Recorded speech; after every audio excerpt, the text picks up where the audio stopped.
battery and assault against Israeli lawmakers on the streets of New York. Oh, and on college campuses in Israel, silencing of speech at university campuses, and terrorizing intellectuals in their home. These are all the latest hijinks of Israel's anarchist left. We're going to break it down, talk about what it all means and what Israel has to do going forward.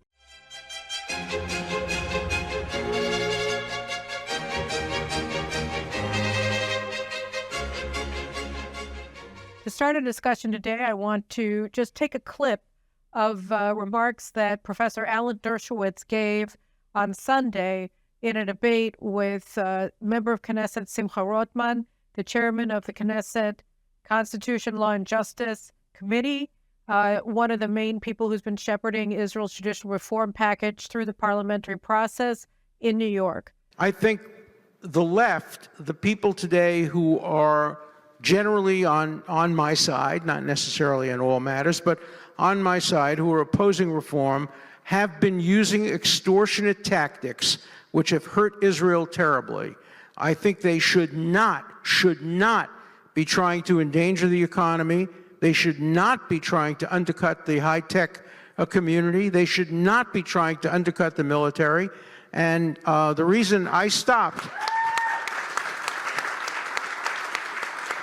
going to demonstrations of this kind is I think that the people who are opposing judicial reform have been hurting the state of Israel by using these extortionate techniques. I wish they would stop that, let them have debates. There is nothing about this judicial reform that has anything to do with the economy, that has anything to do with high technology, that has anything to do with Israel's ability to defend itself through the military.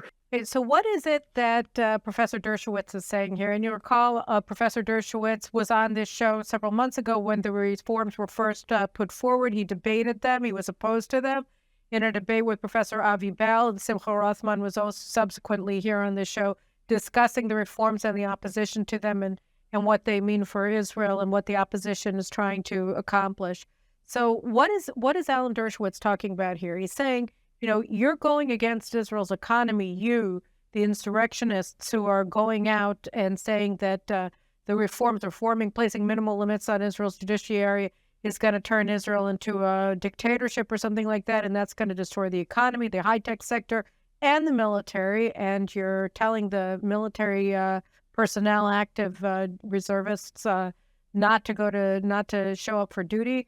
All of these things are causing grave harm to the state of Israel. And if you have a problem with judicial reform, which has no impact whatsoever, not on the economy, not on high technology, and not on the military situation in Israel or military readiness or anything else, have debates, talk about it, explain it, try to find a compromise, which of course is what the government has been trying to do all along through mediated talks at the president's residence in Israel. But the left won't do it because what we're seeing now is that the residual embers of the liberal left in Israel have just been stomped out. People who just a year ago supported just about every single one of the reforms that Justice Minister Yariv Levin and Simcha Rothman put forward back in late February. They now not only do they oppose any of the judicial reform that they used to support, but they don't support the freedom of speech of the people who today, as Justice Minister, as Knesset Chairman, as Knesset Committee Chairman Rothman, that they have no right to actually even express their opinions, let alone legislate them lawfully.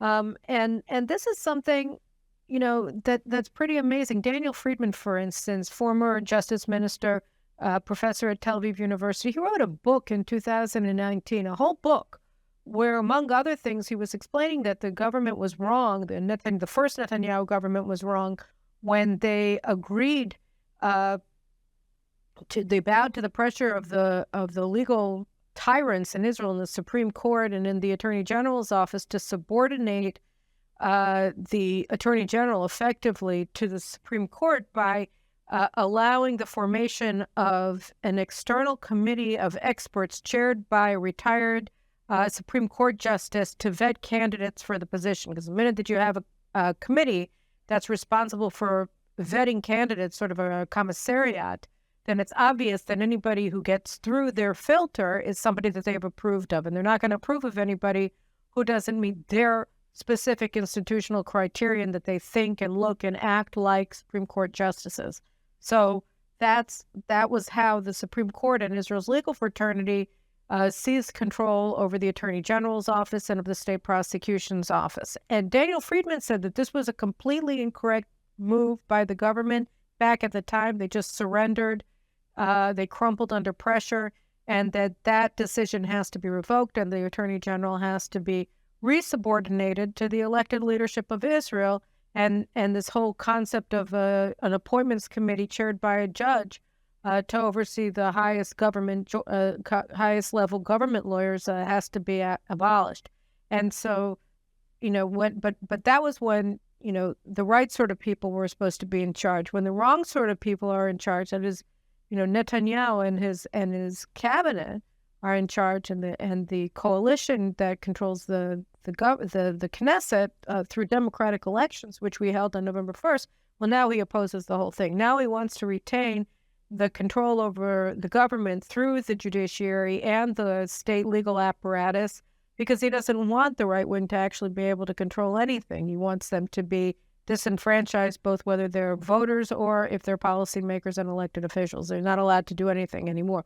That's Daniel Friedman's. And his colleague at Tel Aviv University, former Tel Aviv Law School Dean Menachem Mautner, who, has come out, he's sort of waffled over the years, but he's certainly legitimized the view that the legal system has to be reformed many, many times, including in a book that he wrote.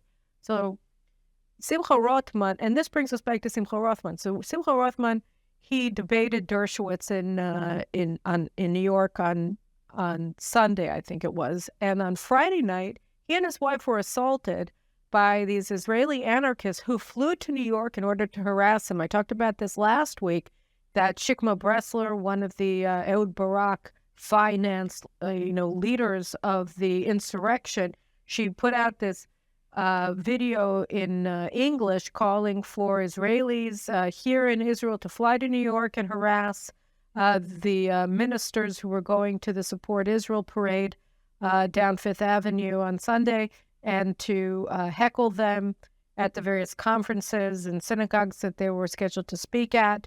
And so that's actually happened. So they flew, a bunch of leftist anarchists flew to New York. I don't know who financed their tickets, but I have some ideas. And for the sole purpose of going in and abusing the lawmakers and the cabinet secretaries or the cabinet ministers who flew to New York to participate in the events of celebrating Israel over the long weekend. And so on Friday night, when Simcha and his wife were walking back to their hotel from a Shabbat dinner that they had at the Jewish Agency in New York, they were beset by very violent protesters who were getting in their face with megaphones and committing battery and arguably assault against them. And at a certain point, Simcha's bodyguards called the police to get a police escort back to the hotel because they couldn't push the protesters away. And the police were not coming. And they kept he had two protesters with megaphones screaming into his ears, fascist, fascist, shame, shame, shame, whatever they were screaming. And he grabbed the megaphone of a woman who was using it and blasting into his ear, and he crossed the street. He didn't touch her. He eventually gave it back to her. But the Israeli media, of course, that has ignored completely all of the assaults, all of the batteries against Israeli cabinet ministers, against Simcha Rothman and other members of Knesset, which I'm going to go through a few of the highlights just from the last year in a second. They all got that one clip of him grabbing the megaphone from the protester and said he was being violent towards her, which was par for the course, because they don't think there's anything wrong with violence against Simcha Rothman or any other elected official in Israel, or really anybody on the right, as I'm going to lay out for you in a second. So These protesters, they filed a complaint against him with NYPD. I personally think that he should be filing a complaint here in Israel for assault and battery and interfering with the work of elected officials. These are felonies in Israel. At any rate, the NYPD closed the complaint. But the point is that they did this on purpose. And Amichai Shikli, the Minister of Diaspora Affairs, is also in New York this weekend or over the weekend. I'm taping this on Monday. And he was actually harassed and heckled and demonstrated against in Toronto, where he met with the Jewish federations. And at that meeting, there were dozens of Canadian lawmakers who were celebrating Israel. And if Israel's judicial reform package goes through, then Israel's legal system will be much more similar to the system in Canada than in what we have here, which is just a banana republic controlled entirely by the legal fraternity. So he was meeting with dozens of Canadian lawmakers at the Toronto Jewish Federation, but nobody talked about that. The media only covered the protests against him outside. And here, too, most of the protesters were Israelis who flew in to Toronto to heckle him, and they followed him to New York, etc. They went after Nir Barkat, the Minister of the Economy in California, I think he was. So they've all been going through the ropes this whole time. And nothing here is really about judicial reform. It's about destroying Israel's reputation and demonizing the Israeli government.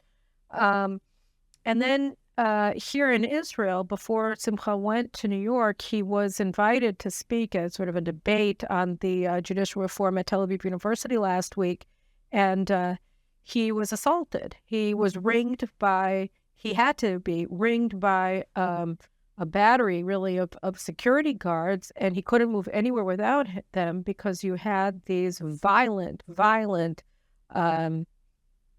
mob members trying to assault him while he was trying to go into the seminar hall where he was supposed to be debating judicial reform, the economic implications of judicial reform, which of course there are none, but you wouldn't know that from the Israeli media. In fact, the woman who's been pushing the notion, Karen Marciano, the chief economic commentator at Channel 12, she just got an award for her reporting on this. It was all made up. It was all imaginary. Everything that she said was a lie, and she was just given her a Pulitzer, an Israeli kind of, big award for her great reporting, which was completely false. At any rate, so, Simcha was assaulted at Tel Aviv University.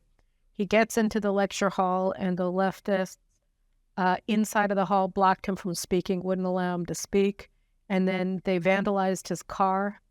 And while he was inside, and then he had to be shuttled also with a ring of security guards all around him into a waiting security vehicle to get him out of campus. His life was in danger. Nobody was trying to stop them.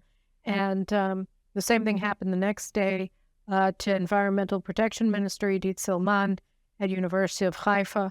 So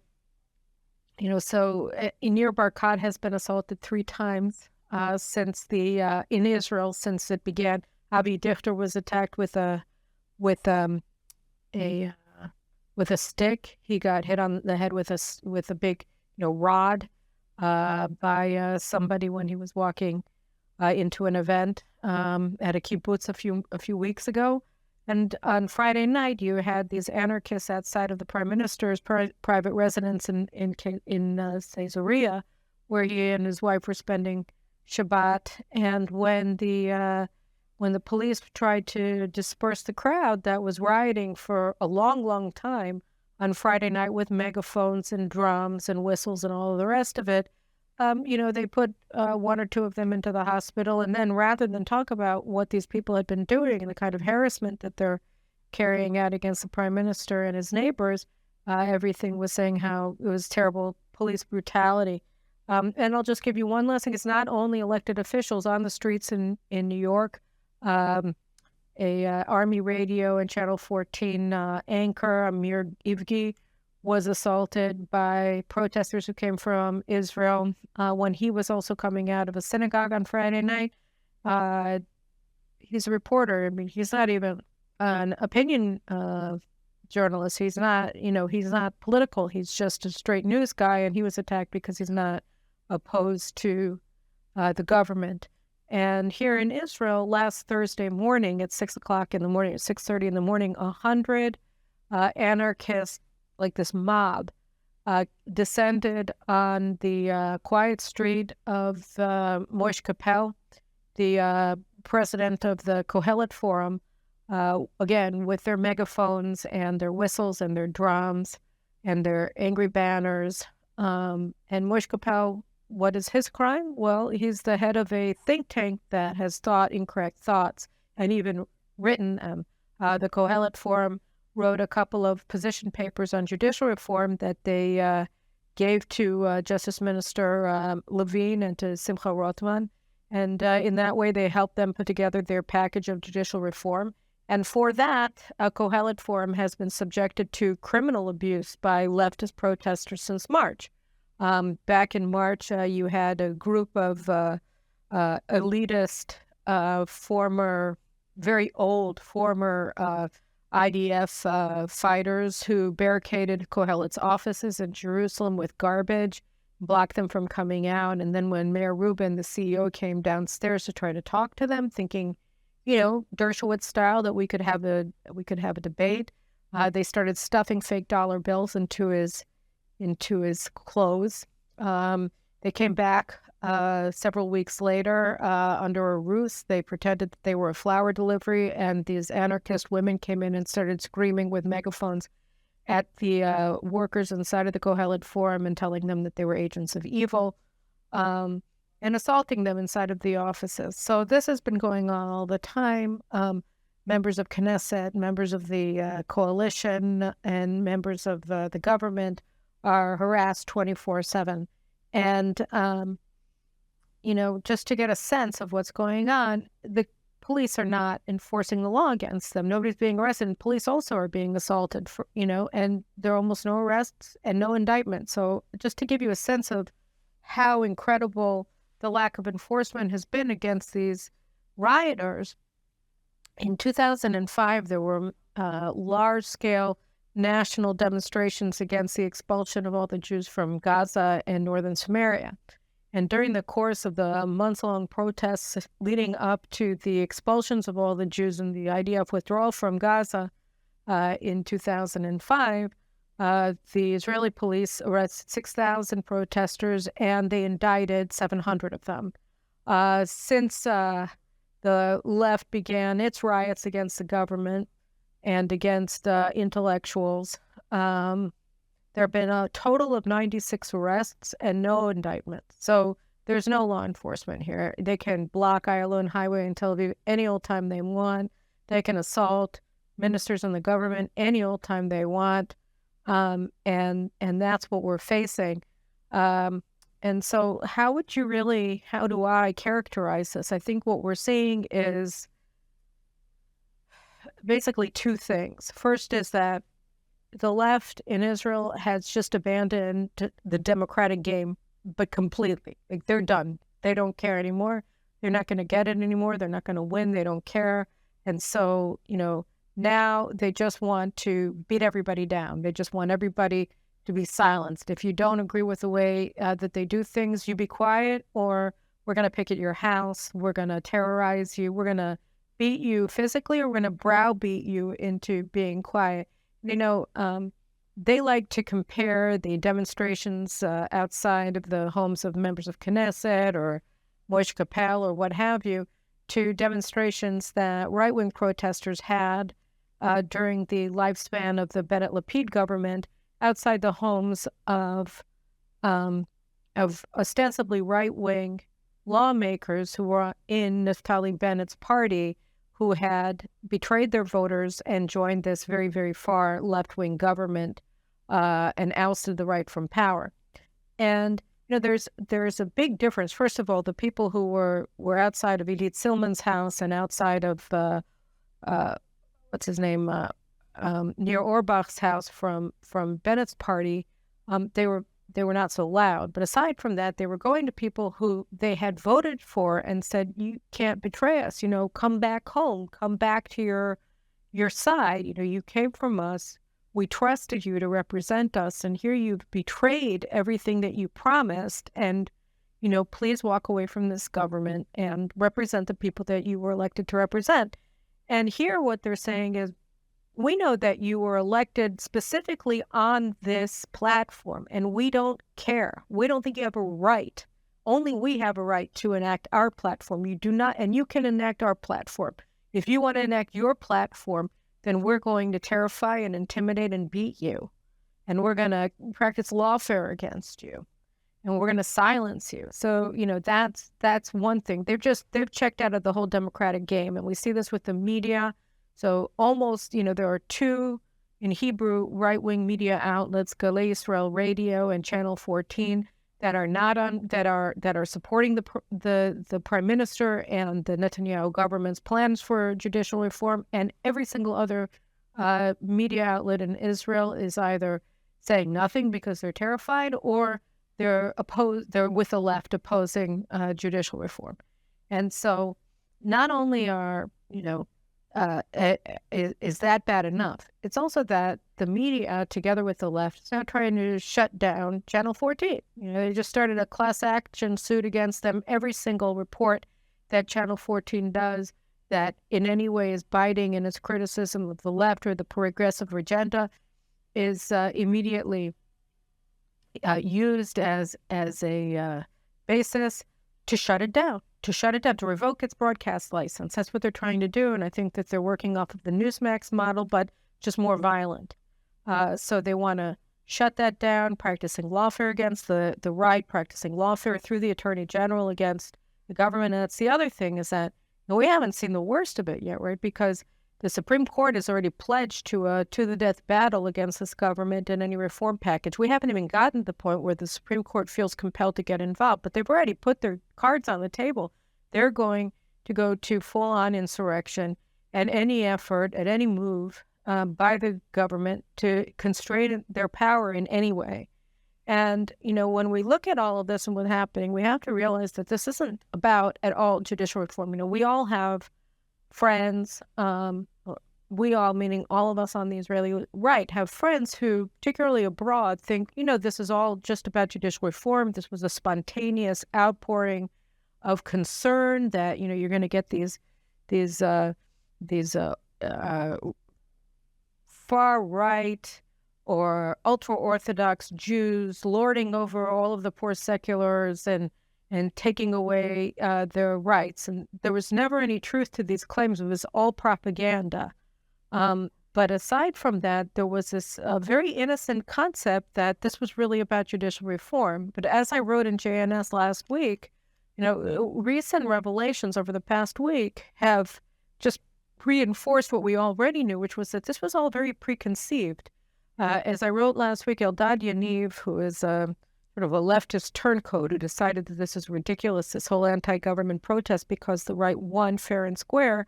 And so he's now become this regular guy on Channel 14 and on some dissident shows on Channel 1. And he said, no, they came to me before the elections, November 1st. All the organizers that are all associated with Ehud Barak, they came to me and asked me to organize this thing, put together the logistics, the financing, the construct of how we're going to do it, the management of this insurrection, because all of their deep polling showed them that Netanyahu and his coalition were going to win. And so they wanted to overthrow the government that they knew was going to be elected on November 1st.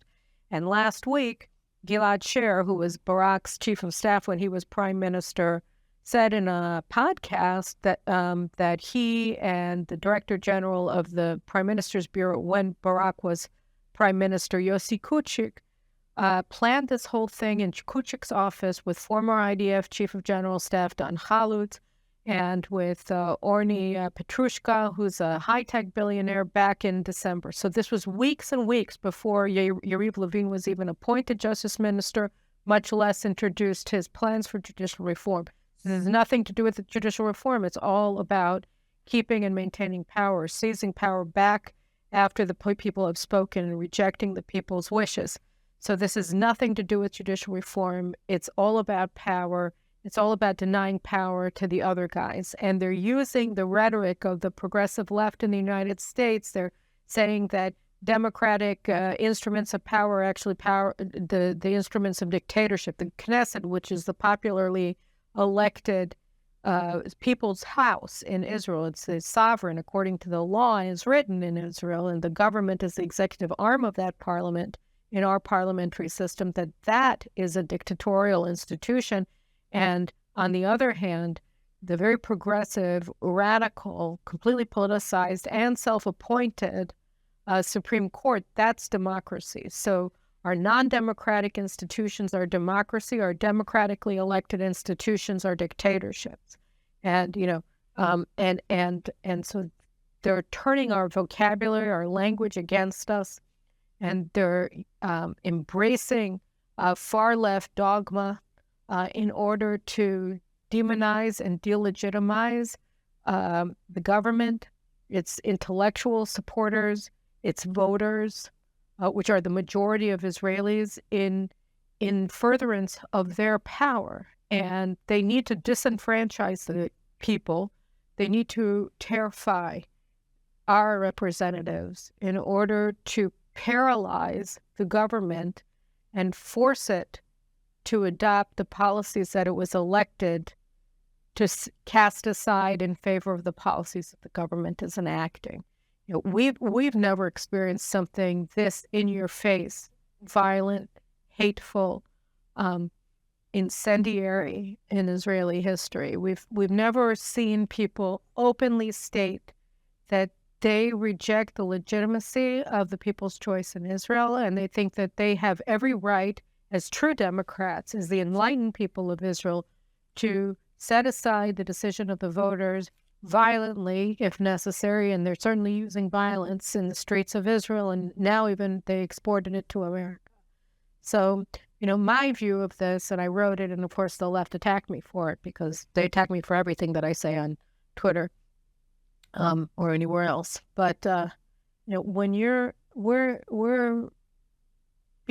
lighting the country on fire. It's very clear. I mean, sometimes they've even done it, physically, like they put, candles all along Long Freeway one night when they were blocking it. It's sort of like to show that they were setting the country on fire. But anyway, they're setting the country on fire, fine, metaphorically. And the only way that we can get past this is to just walk through this fire. They're terrifying. But we can't be terrified by them. Or even if we are terrified, we just have to keep walking because, Dershowitz is right. And unfortunately, he's becoming a lone voice also in the United States. You see aggravated assault against pro-life students on U.S. college campuses. I just read a Jonathan Turley article this morning. It said that a professor at Hunter College, I think, attacked her own students violently because they were pro-life. So now wrongthink makes violence legitimate, which is exactly what we're seeing in Israel. We saw it on Tel Aviv University campus, on University of Haifa campus. We see it on the streets of Tel Aviv all the time. We see it in the kibbutzim. Anytime a government cabinet, minister comes to visit, we're seeing it now in the United States, again deployed against Israeli lawmakers who are there. So, we're seeing that they're enabling violence. This may very, very well become a murderous situation very soon because they've completely legitimized the idea of assault and battery against elected officials and their supporters. So we're in a very, very dangerous situation. The police are clearly not acting. They won't take action against these people. They won't arrest them. The prosecution, of course, won't indict them because the prosecution is with them. The judiciary is with them. So, when you don't have a lot of choices, you just have to go with the only choice you have, which is to just plow forward and move on. It's a difficult time. There's a lot of other stuff going on in Israel this week, and I'm really happy that in the second broadcast of the week, the official Carolyn Glick show, I'm going to be talking about Iran, Saudi Arabia, and all of the rest of the strategic issues that we're contending with. But I wanted to take these few minutes with you now and just between me and you guys, talk to you about what's happening domestically. It's very alarming, and we just have to walk through it. So that's it. Those are my thoughts. Have a great week.